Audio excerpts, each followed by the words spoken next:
Hey, Justin, thanks for joining today. Hi, how you doing? Thanks very much for the opportunity. Appreciate this. Yep, absolutely. I'm looking forward to talking to you. Justin Mawakizi, did I pronounce that last name correctly? And well done. Awesome. I love it. I love it. Author of The Manufacturing of Poverty. You are in finance. You're a family man. We've connected a couple times now, and I've really enjoyed talking to you. Every time that we have just little interactions here, you really get to the heart of the stuff. You even said it too just before we started. Joy, love, inspiration. These are something near and dear to you. And I know that you have a lot of really great lessons and an incredible story of your background. You know, I did want to ask just before we went into your story, I wanted to ask your book, Manufacturing of Poverty, is that something that was burning in you for a long time to be an author? Or is that was something that just came inspirationally and you're like, I just poured out of you overnight?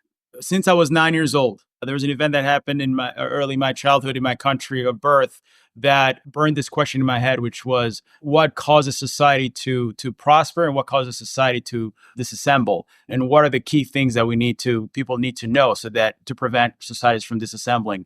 And it took me a long time. It's always been on my heart. It wasn't until the last few years that I actually sat down and put together some notes based on my research. Oh, fascinating. So it was at a young age. So it sat with you for a long time, a lifetime. You just knew that there was a book in you.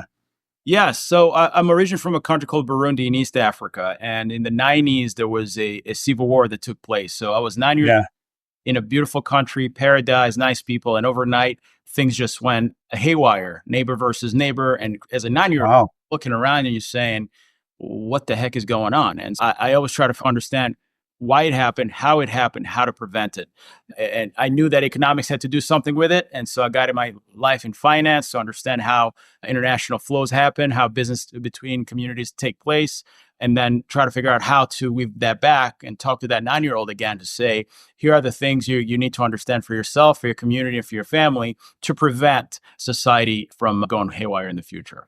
Yeah. Wow, man, that's 9 years old to have such a, Yeah. I'm just going to call it an adult experience. You grew up at a very young age, very quickly, I imagine at that point too.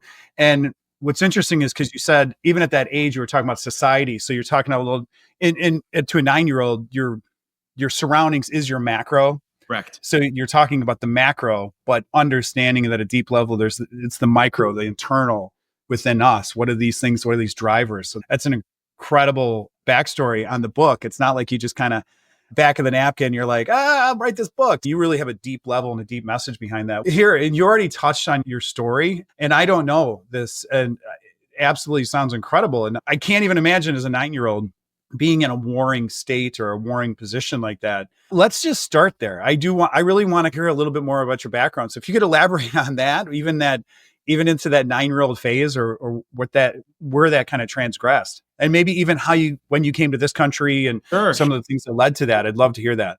Sure. And so most people they know the Rwanda genocide from the 19th. Yeah. Our country used to be one with Rwanda, Burundi. And so that fighting came over to our country. And what took place is actually, it's an interesting story about my father.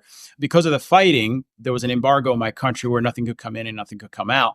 And so Okay. my father was sent to New York City to negotiate the end of the embargo. He was the ambassador to the United Nations for my country. And he worked tirelessly over a year or two. And he got that embargo lifted and saved millions of lives because they had access to food and other utensils. But as a 9 year old, you look around and you couldn't understand how your friend you grew up with was now somehow on the other side of you, right? And you look around it and you say, okay, something doesn't add up, doesn't make sense. And so as kids, we fought hard to ever broke our friendships. But then when we came to the United States in 1997 as a 12-year-old, I was given this humongous opportunity. This country is a dream for most people. And so when I came here, I took advantage of that opportunity, learned English as I could, try to assimilate to the society. But at the back of my head, I was always trying to figure out how did it happen back when I was 9 years old, and how do I figure out how to prevent it from happening for others. So for anyone I've ever talked to, my career in international finance, it was trying to understand how to prevent situations to get that far. Yeah. Can I ask just a couple questions too? Is who placed the embargo, or what country placed the embargo, or on? I think it was the surrounding countries with the. Did they create blockades at that point, actual physical blockades, or is it just a Yeah, no, political? or we're a landlocked country, so it was more like the border is closed, nobody's crossing in. Sure.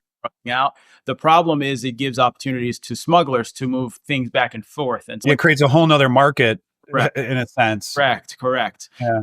Not dissimilar to what's happening on the southern border of this country as well. It's those incentives come around when there's a push and pull, politically speaking. But the funny part is when we came to New York City, my father looked around New York City and he looked at me and my big brother and said, there's no way you're growing up in this street. So he sent me and my big brother to military academy at Valley Forge Military Academy. Okay. I did my on a boarding basis. Yeah. And how old were you about then? I was about 14, I believe, when I was coming in 98 and graduated in 2001. Did just academy school. I went to school with many people who were very successful in their lives. Yeah. So starting with that, I want to go back to the 9-year-old because I think where it's so touching is because, not touching in a good way, but where it really pulls at you is because what a betrayal of your security. Yes. Of that when we're developing. Obviously 0 to 7 is a big development. And you're a father, by the way, too. I think, I don't know if I said that in the intro as a family man, but that early stage development of under 7, but then even to 7 into the preteen and different developmental stages. But to have kind of that security stripped away and the betrayal of people that you thought you felt trusted. And I imagine it was immensely confusing. Like that you said that. It's like, why is my neighboring friend all of a sudden right, or against me or against the beliefs of the other neighbors or whatever that is? Right. You know what it does? And I saw the same research when I was researching my book here in Chicago. I interviewed over 40,000 people. Here's a key metric. Most kids, especially boys, make a decision to go the other way from respecting the law between the ages of 8 and 12. Those are the key ages where if a boy doesn't have an opportunity to protect or provide, he'll find that opportunity somewhere else. And that opportunity will come calling usually from the underworld or the street. And so those are key ages, 4 and 12. And so as a 9-year-old, you're right in the middle of that mix. And you're almost pulled to lose trust in mankind. And I was fortunate to have parents that pushed education to us since we were young. And so I was always an avid reader. And that's where I went, try to escape what was happening. But because I was a reader, I was more pragmatic on what's happening to mankind versus do I trust it or do I not trust it? But many children, whether it's the United States or anywhere else, if between the ages of 8 and 12, they have some kind of traumatic event where they decide to lose trust in mankind, it's very hard to bring them back to be part of society versus saying, hey, we're just going to do whatever we have to do. And that's the thing that rebellious developmental. And I would imagine too, even too in your teens, things are very quick, like instant gratification. The delayed gratification doesn't come into your brains a little more, your life is a little more developed and security and confidence and all those things. But at that age, I can completely see that. I've never heard that stat. So it's extremely fascinating in that age group. But you can see where maybe the ease of we'll call it the bad side of society, the quick cash or the quick fix or the quick whatever version of that is. And you do see it. And that's why the preteen, even too in Chicago with some of the crimes, it's the younger kids. And it's not a sense of consequence. There is no tomorrow in some ways. They don't have the opportunity to think that far, right? Yeah. But society has 4 pillars, right? There's the big government, big business, big religion, and big underworld. Whatever country you go in the world, those 4 will always be there in some form or fashion. When you have decay or violence in the street, big government is no longer talking to the children. However, the failings you want to describe it, big business is not investing or talking to those areas. And big religion, for some reason or another, has fallen back to being engaged in those communities. And so there's only one pillar that will always talk to your children, and that's the underworld. And so when these 3 fail, big government, big business, and big religion, to reach out and provide those at least 3 other options other than the underworld, then you have the results you have, especially in Chicago with the violence. And I believe fix that, you got to focus on the other 3 pillars and see how you can improve that communication between communities and those pillars to have better results. Yeah. Holy cow. Those are big subject matters too. When you're talking about governmental influence, obviously big business, just driven by, and I don't want to say it's just all driven by, there's a lot of millions of very good people within big business. So it's not overgeneralization, but there is a sense of profit driven efficiencies. And I'll get a little poignant too, but there's a lot of the private equity monies and the venture, and there's a return. Some of those gears and pulleys do get placed into the big business. Absolutely. And the big religion too is that in some ways too, and I think everybody has a different perspective on it, but there even has been some dispersion over the past 10 years of confusion, I think, pumped into the environment of fundamental foundations of morals and ethics. Correct. And under the guise of the formal religion being attacked.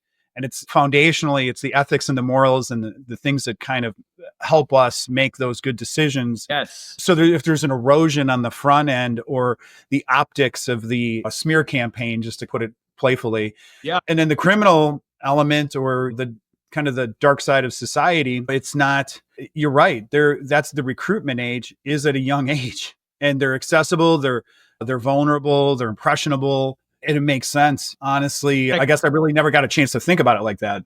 Yeah. You got to connect with that young mind. You got to connect saying, I can be part of this big government pillar, understand basic civics, right? Yeah. It camps in the back in the day where you could speak on an issue and develop that side of the mind. On the business side, private equity does a great job from a revenue perspective. That's great. But connecting somehow to whether from a commercial advertising to that population is saying you could work for the companies we're part of. And here's how the process to one day become a CEO or a chief marketing officer, whatever that position is, creating those dreams and making it possible for that young child to see a path that may be available to them. Then they have then they have at least 4 choices to make. But when they seem that those 3 are removed from them, they only have, and they feel, and they always tell us, look into music, that's the only option that's available to them. And so it's really a cry of help from them saying, this is the only option. Why don't we have the other 3? And the goal is, how do you work to make sure those 3 pillars are also connecting so that the child has 4 options to choose from? Absolutely. Yeah. If they feel disconnected, at that age, there's no way to reach those as a child. There's no way to reach. No. As there's no audience there's no podium for them to have a voice. Correct. Because categorically they're put into a minor role, and then they feel dismissed. Wow, you gave me a lot to think about, man. That's really cool information. Thank you for that. I'm definitely going to noodle on that one for a while for the 4 pillars of the society in that sense. So let's do this then, because I'm just going to call that a bit of a macro. Yes. And then let's bring it towards the internal too, because there is a sense within those, that's an external environment. Correct. Now building up. And I know as I was talking, this is near and dear to you, is about building the individual. So and I don't want to leave those 4 pillars. We probably integrate those back into the conversation, but let's say in your book, and I know that you've helped people on the road to recovery as well too. And you have a lot to add in this arena. So I'm actually going to leave this a little open-ended for you. So let's bring it back. So we took the macro, let's bring it back into the micro. So when we're talking about individuals building themselves up, maybe they have a traumatic experience. Maybe they got off on the wrong foot. Maybe they were doing well, crashed and burned financially. There's all the other pillars of our individual life, of the love, the money, these different aspects, spirituality, religion, communication, and there's those things foundationally as us internally. How do we manage our internal world? Let's touch on how you approach either the building up or how you see that. Give me some of your methodologies and thought process into the individuals.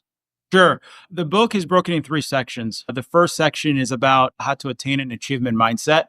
The second section is what is capital formation and how does that work within the community or the individual level? And then finally, which is extremely important to allow you to take that first step out of whatever situation you're in, is how do you leverage courts to buy time? So I'll go to the first and then we'll slowly go to the other ones if that's okay with you. That'd be great. Yeah, you go with this. Yeah, I want to hear all about it. So in the first section, the mindset and achievement mindset is meant to teach the reader on what his place in society is. And the best illustration of that is thousands of years old from a philosopher named Plato. And he wrote a book called The Republic. But in that section, he talks about the allegory of Plato's cave. And I'll describe it if you don't mind. But please do. And you keep going with all your pillars too, but we're going to come back to the cave as well. But you keep going with all 3 sections. Great. Yeah. So in the cave, Plato in the book gives you a scenario of prisoners in a cave that are essentially held to see a specific point of view. And then at some point, you have to, one person gets freed, looks around, learns there's a different perspective to society. And then he gives you a question is, if you're that freed prisoner who's seen different sides of society, do you choose to free everybody else at the risk of potentially your life, or do you just move on with your life? And so the book held, that story is very important in unlocking somebody from whatever situation they are and remove them for a second and see the different perspectives of his or her life. The second, and then the section essentially tells you on how you can work towards finding a oneness with yourself before you can make the next step out of whatever. Beautiful. And we will come back to that too. So we'll have time to elaborate on that. Sure. So. Capital formation essentially gives you two stories. Dubai and South Korea after the war, how did they recover? How did they invest their capital to make sure the whole society benefited? Rather a 1-2 punch, the individualistic part of the economics that's pushed on. And finally, on the court side, one of the worst statistics I learned here in Illinois is that the number one segment of population that's targeted for eviction is a single mother. And is why? One, she may be overwhelmed with her life and the kids and everything else. No access to attorneys, can't afford an attorney, and sometimes don't understand the legalese, the language. And so those are the perfect target to remove people from homes, put a coat of paint, and relist that home at a higher market. God, what a shame. The book essentially tries to give you some key points you can use to buy time whenever you find yourself in a legal issue, to buy 6 months to a year, so you have time to figure things out, whether it's get a new job if you've been laid off or whatever situation that may be. And I believe those three things for the individual, once they internalize it, whatever situations they find themselves in, they have at least steps they can take to start moving forward. Yeah. I think too, just touching on that third section there, I think there really is a lot of confusion within the actual, we'll just call it the vernacular, the language of the legal environment. It's very intimidating. It can be very intimidating, very scary if somebody doesn't have prior experience with that. And it's like, where do you start? So everybody's going to go to Google and try to figure out whatever Les Pindon or like some terminology on a letter they receive. They're like, that's right. I don't know what to do. I don't know where to start. And then there's a sense of survivalship on an individual level, at a deep level. There's that survival, those root survival things. You have your children, you have yourself, and the resources of money. I'm not assuming that all single mothers are financially strapped. That's not fair to assume that. Sure. But I'll be honest with you. I have 2 kids and children, and they're expensive, and groceries and everything else. Life is expensive. And when things stack on, it's, where do you start? Where do you go? And nail on that. When you said survival, there's 2 paths to survival, or 2 main paths. One is either it's flight, you flee. And in that moment, for those people, it's not just single mothers, everybody, even families get targeted with this. It is easier to flee. You understand? It is easier to get out of that uncomfortable situation of being in a courtroom versus because you don't have, where most of our population is legally or illiterate in the forms of access to courts and how do you, basic motions and everything else. And because you don't have that knowledge base, you don't even have the tools to fight. And because you don't have those tools to fight, most people choose to flee, but that's detrimental to a community, to their families, to that individual, psychologically. As a parent, not being able to stand on your own in defense for your children and your family, it's very demoralizing. And so, absolutely. And there is a sense of, too, where within the structure, things are very regulated at this point, yes, for the most part. But people, to your point, is they don't know that they have a leg to stand on. I think some of it is when you're down and out, you don't realize sometimes that maybe you do have some rights or you do have a position, and can't generalize. But there are situations too. There are predatory lenders that are still out there. There are situational environments, and they will leverage the average of that society, of the societal involvement, to just knowing that people won't fight back. That's exactly. And they'll use intimidation factors or use aggressive letters or calls or whatever those versions are and press on people. But the people that have the literacy and know that, you know what, no, screw you. I'm going to show up and I'm going to fight for it. And there is the flight, and a version of the flight too is just hiding. Put your head in the sand and just wait for it to implode or burn to the ground type, metaphorically, and go that route. We're very bad at that, because even when we get sick, we're like, oh, we'll walk it off. It'll be better before the doctor. And even in finance, it's that way. In the book, I talk about one of the impetus to actually put words down about this. I went to a small claims to negotiate a small contract with the other party's lawyer. And when I was there in the hallway, I overheard a young attorney. He had I'm pretty sure he had just graduated from law school, but he was shaking down a very elderly couple in their 80s, man in a wheelchair, woman in gray hair pushing their wheelchair. He's berating them over a $1,200 dispute. But he's threatening to take their photo albums away. Which one is unethical? And two, it's like, what are you doing? So I had to walk over to this guy, and I'm not an attorney. I'm not licensed whatsoever, but I spoke up for that couple in a very direct way. And he started threatening me. Are you a lawyer? Are you a lawyer? I was like, no, but now I'm a witness. I want to go and tell the judge what you just said. And I walked up with that couple in front of the judge. And before I could say anything, the attorney, with the writing on the wall, he dismissed the case before we got into it. But it's like, when you're doing this to the elderly, imagine what they're going through psychologically. And so for me to deliver that message to say the courtroom is the safest place you could be from a civil side, to make sure the court can protect your rights. You should not be afraid to be there. And by the way, here's 2 or 3 things that if you do them could buy you a month, 2 months, 3 months, so you could figure things out. And so that the couple does not start fighting amongst themselves, which usually leads to a divorce. And how do you keep the family together by using that knowledge to give you that space, a runway to figure out what's your next steps?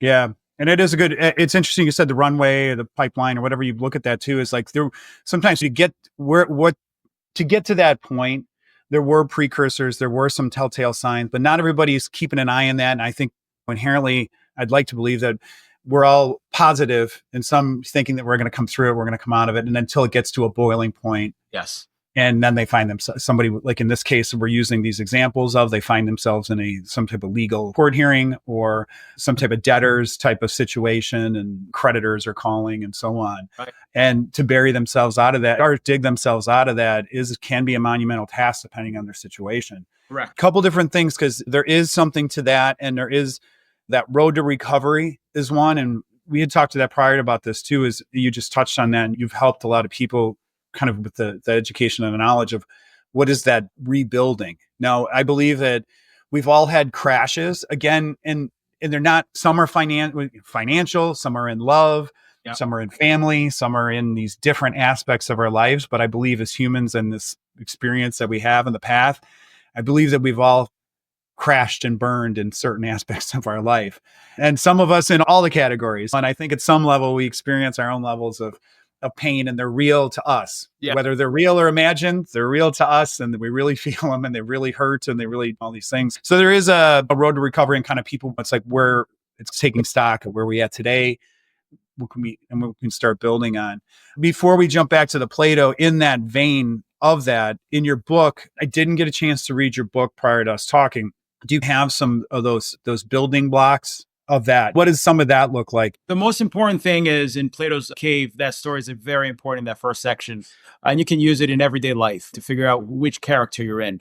What that story does, it gives you the archetypes of, there's a puppeteer with a puppet, and a prisoner who's being influenced by the puppet, controlled by the puppeteer.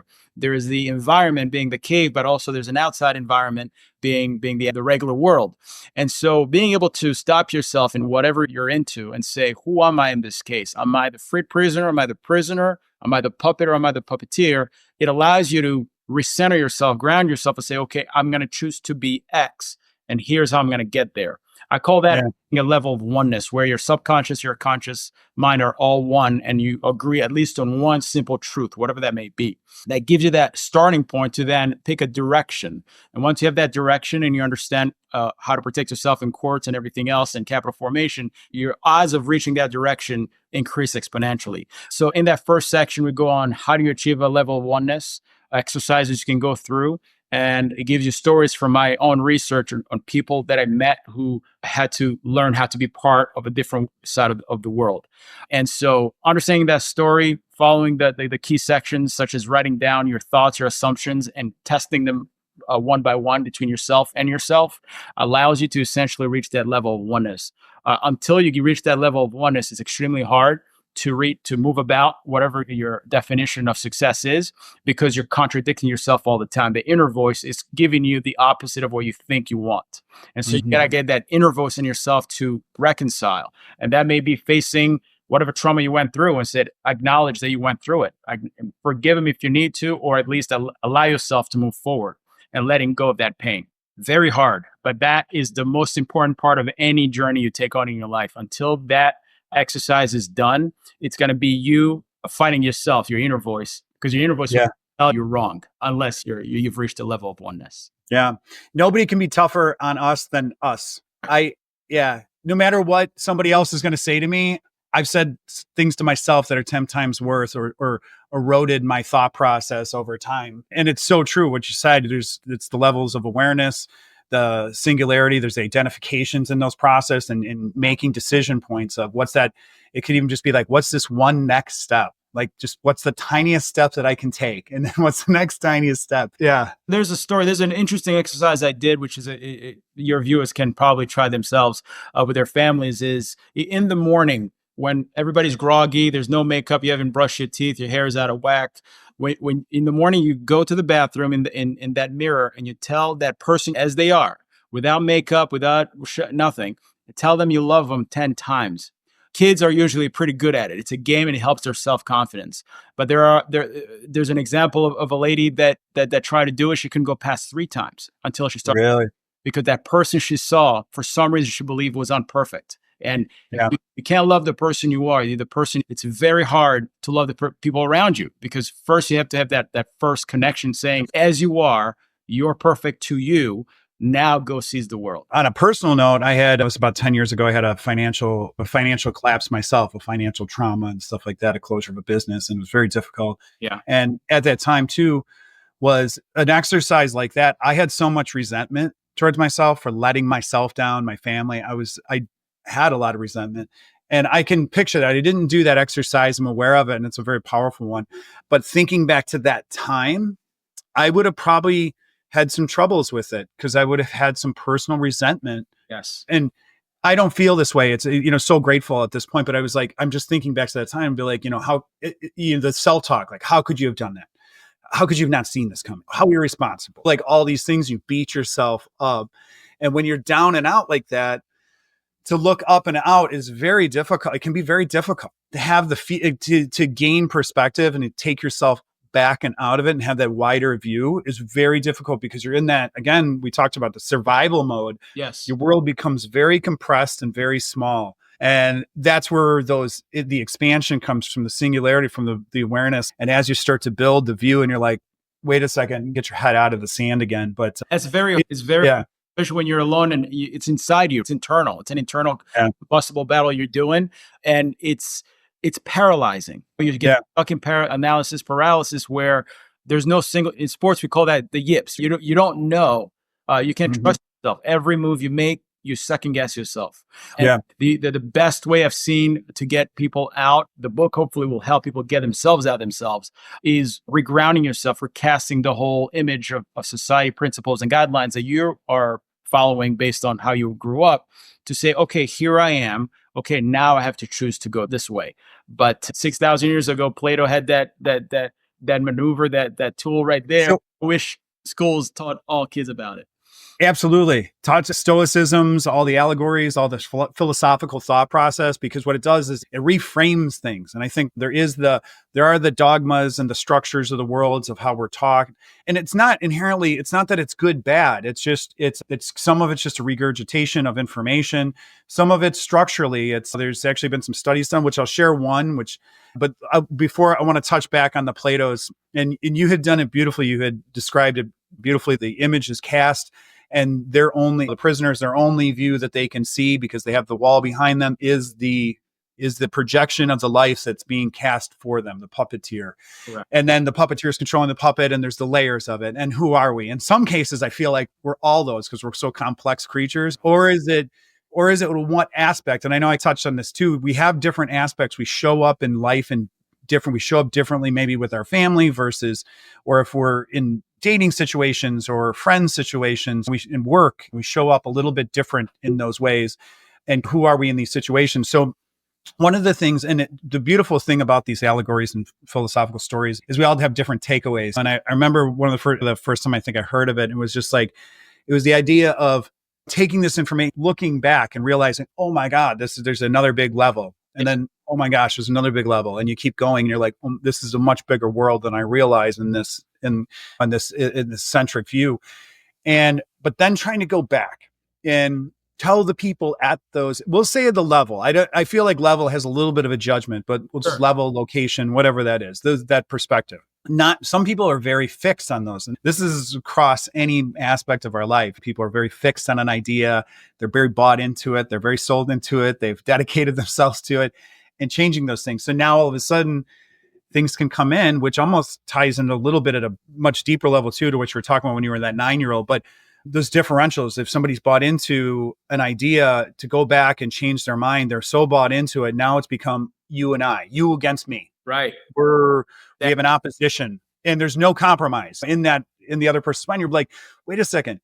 There is no two sides here. There's a bigger perspective. I'm not trying to tell you that I'm a side. It's coming back to talk to people about what that is. And people are generally only recognize or hear what they know already. Right. The recognition of, and people information.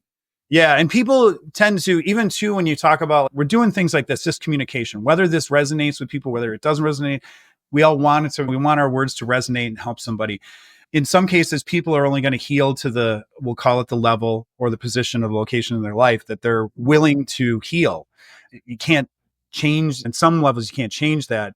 And I'll add one more little thing. It's just the string is sometimes, like not sometimes, but I've said it before, is that throughout, there's billions of people that have existed on this planet. And in some way, I feel like it's all been said, it's all been done. And so the best we can do is take a string of words, put them together and help spark some type of inspiration in somebody else. That's it. And allow them to have that recognition, because it's all internal in us, the knowledge, the deep understandings, the awareness, it's there.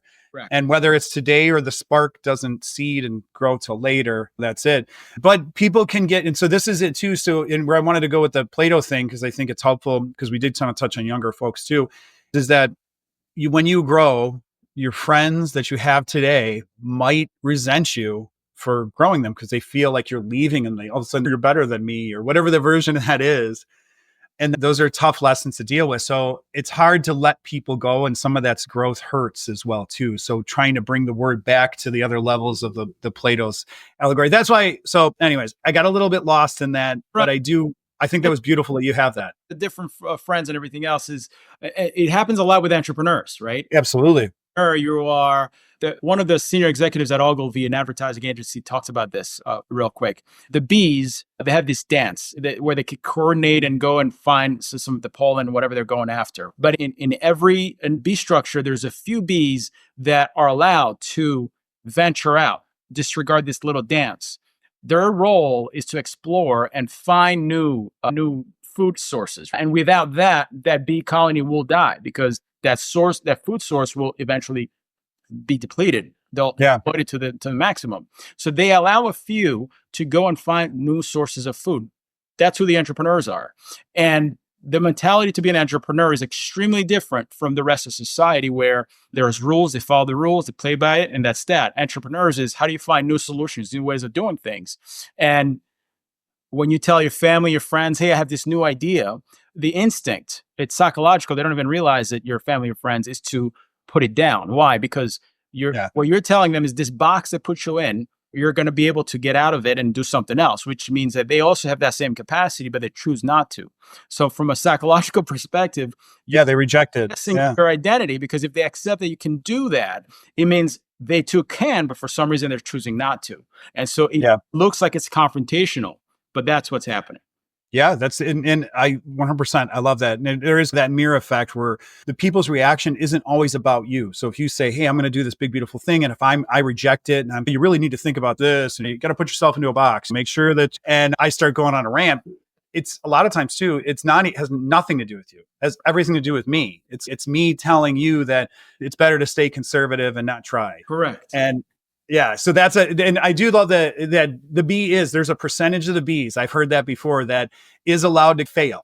Yep. It's designed failure. And it's so important for the exploration process. And people don't realize that, and I don't really like the word failure. I feel like it's not really failure because of the growth. Now the exploration. Observation.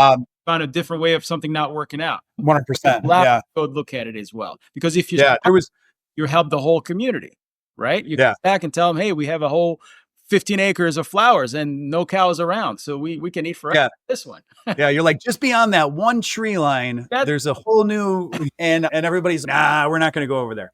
So there was another one too that I was thinking of, and it was a study done, and some of these studies are diabolical, and it starts animal testing and things like that. So this isn't gruesome or anything like that. So just bear with me for a second. But the study went is there was 5 monkeys put into a cage, and there was a ladder and bananas at the top of the ladder. Yeah. Maybe you've heard that before. Yeah. And so the one starts climbing up towards up there, and then the scientists throw some cold water on the monkeys, and they scream and everything else not to do that. And then they did that a couple of times. And then what they started doing was they would, and then at one point, the next one goes up and the other ones wrestle the monkey off the ladder. Cause they're like, we don't want to get sprayed. Quit screwing around. Stay down here. Yeah. Don't go after the ladder. And then they start changing the monkeys out. And really within about five monkey rotations, it's all new monkeys and nobody goes up the ladder. And they don't even know why, because they were not part of the original experiment.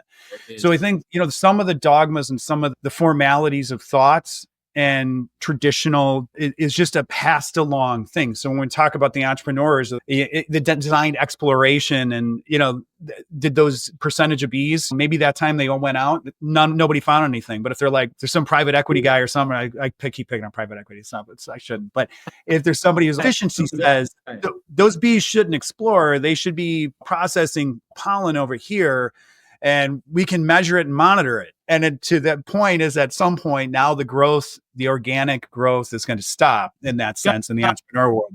That bee colony will die if new sources of food are not found. Absolutely. There's an example of this is, I'm sorry to say, but it's Gary, Indiana, where for many years they had this industrial base and it was thriving. And then all of a sudden, those mills start closing and going somewhere else in a cheaper way.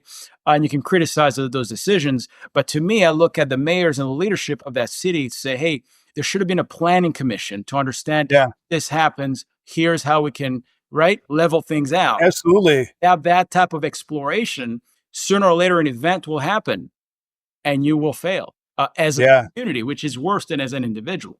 And that too in some of the zoning and the politics and things like that, with some of not granting certain TIFs or it's a little bit short-sighted. You're like, this year it's gonna dip into our whatever it is, the budget. I'm making something up, the budgetary numbers or the cost aggregators. It's going to take us 5 years to recover this, or they're like, that's a big corporation, they can pay, they can afford it, or whatever. But it's just then they're like, hey, we're out of here. Thanks for everything. Bye. And then to that point is the community crumbles. And I don't know specifically with Gary, Indiana, what does happen. So it's not fair, but you do see that with certain people get myopic and they get a little centric on the now. The money will always be there, right? Yeah. And I work with communities, some towns, some mayors here to try to figure out what I preach to them that we learned in banking is after 2000, one of the mandates were for most banks under a certain size, we had to design disaster recovery plans. If this happens, how do we survive as a bank? And bringing that into community and say, hey, if this mining community stops working tomorrow, how do you prepare your population from an education perspective so that they're able to transfer the skills in a different setting, but that still produces income for the general area? So that type of crisis thinking, we're good at as entrepreneurs to think through that. Because as an entrepreneur, you assume things are going to go wrong. And the question is, how are you going to be right? Not versus my job is here, my salary is great, 401k, 100%, I'll never get laid off until it happens and everybody gets laid off. It is funny too. So just touching on that entrepreneurial thing too, is I've always owned, operated, and I'm involved in other different things, but there is that sense of, I don't want to say doom and gloom, but you do have a little bit of that, the rigidity in the background. You're like, all right, the rug can get pulled out anytime. Like you got that little bit of fire on your belly. Yes. Like I gotta keep moving and stuff like that. Cause you've had it pulled out from you. Yeah. And some of those things too and I don't know if this is development across entrepreneurs in general, but like I know for myself, I sometimes have to play out the worst case scenario just from an awareness understanding aspect so that something does go sideways. At least I played it out and I feel confident in moving forward. So what it does is there's a releasing of the terror of shoulda, woulda, coulda, maybe whatever. I'm like, all right, I played it out of my head. If that's the worst case scenario, let's just move forward this way. And I'm not saying I got it mastered. I'm just saying that there's developmental tools to do that. And I think some entrepreneurs develop that. Yeah. We become explorers, right? And an explorer, if you think back in the day, you go in the middle of a jungle, the risks are tagged against you. So you have to play it out, understand, hey, if I catch malaria, do I have a tool to get through malaria, right? Yeah. And so that Yeah. crisis management thought pattern is what those B's that explore have, is what entrepreneurs do have. And by the way, it's why society keeps improving, right? Silicon Valley, was a bunch of entrepreneurs who thought something was possible. Elon Musk pitching that he could take a rocket up and bring it back down, all of Yeah. that he was crazy. Think about that. The establishment said impossible. So he had to figure out, okay, there's a worst case scenario. I'm going to blow a bunch of stuff, but how do we prepare and take those risks out on a first principles basis? But it takes courage, and it takes time, and it takes money folks, capital owners who can understand where that you have the wherewithal to deal with the issues as they come, so they can see you through. And that there's a disconnect today in society where capital owners are protected, Risk averse. that they don't understand that there's a few explorers that they should back and give them that runway to get there. Just like those families, the book hopes to give them runway to deal with whatever happens in their lives. From an entrepreneurial perspective, you need that runway to develop an idea.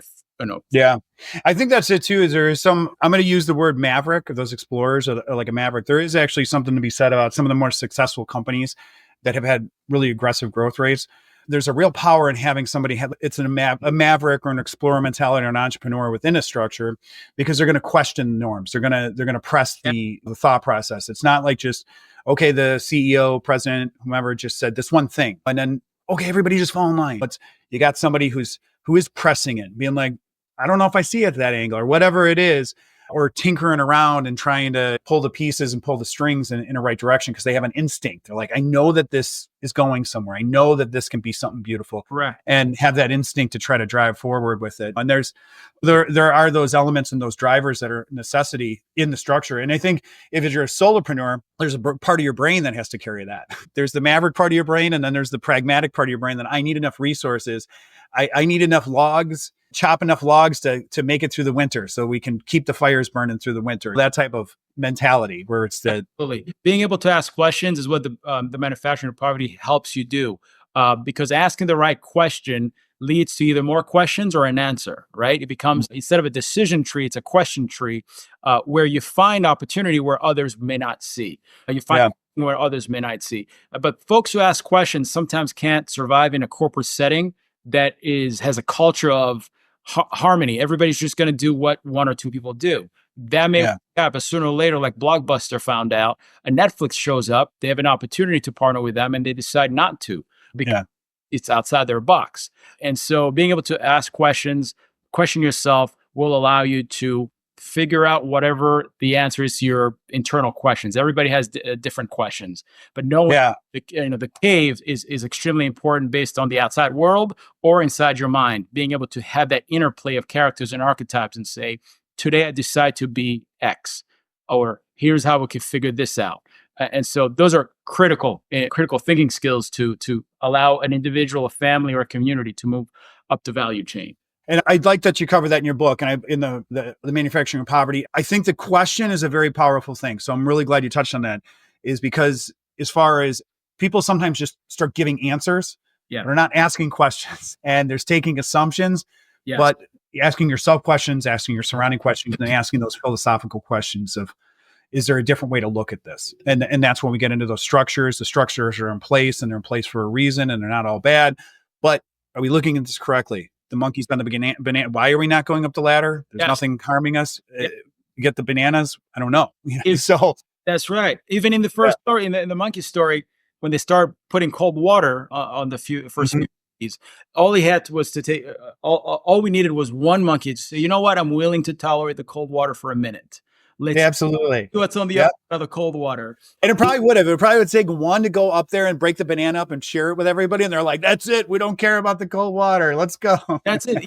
Because it's an allegory, that story you have, that it's an allegory to a wider lesson, which is wherever you're trying to go, there will be resistance, right? It's an electrical world. There's always going to be resistance. The question is, how far are you willing to go through that resistance to explore further? Because that'd be over a hill, a tree, a road, a bunch of cars to find the other side.